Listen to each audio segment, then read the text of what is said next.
শুক্রবারে শুধু জুমার নামাজ পড়েন, 5 ওয়াক্ত নামাজ পড়েন, আমনে সালাক। আমরা বেকুব, হ্যাঁ? আমরা চিরা খাইয়া বড় হয়েছি, আমনে ভাত খাইয়া বড় হয়েছেন, আমরা বেকল। শুক্রবারে শুধু 2 রাকাত নামাজ দিলে পড়িলে 1 সপ্তাহ নামাজ হয়ে যায়। আপনি এত সহজ কথাটা বুঝা লাইলেন, আমরা বুঝলাম না কেন? এই বলেন না কেন? কোন বাটপারে বলছে এটা বলেন?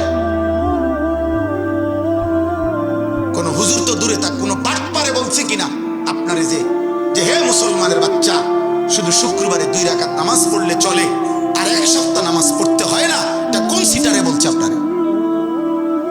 মুসলমানের উপরে জুমার নামাজ ফরজ না 5 ওয়াক্ত নামাজ ফরজ?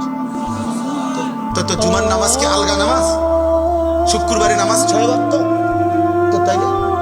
শুক্রবারে নামাজ কয় ওয়াক্ত? তো শনিবারে কয় ওয়াক্ত? তো রবিবারে কয় ওয়াক্ত? তো তাহলে নামাজ কয় ওয়াক্ত ফরজ? তো আপনি এটা আলগা করলেন কেন? কোরআন শরীফের এটা মনে করেন আপনি এই পুরা কোরআন শরীফ থেকে আমাদের বুঝে ধরছে না, এরকম 2টা আয়াত আপনি এনতে সরাইলেন। অনুমতি আছে তো তার আপনি এটা কেমনে, আপনি বাক করলেন কেমনে যে বেকুব যারা এরা পরে 5 ওয়াক্ত, আমি বুদ্ধিমান আমি পড়ি 1 ওয়াক্ত?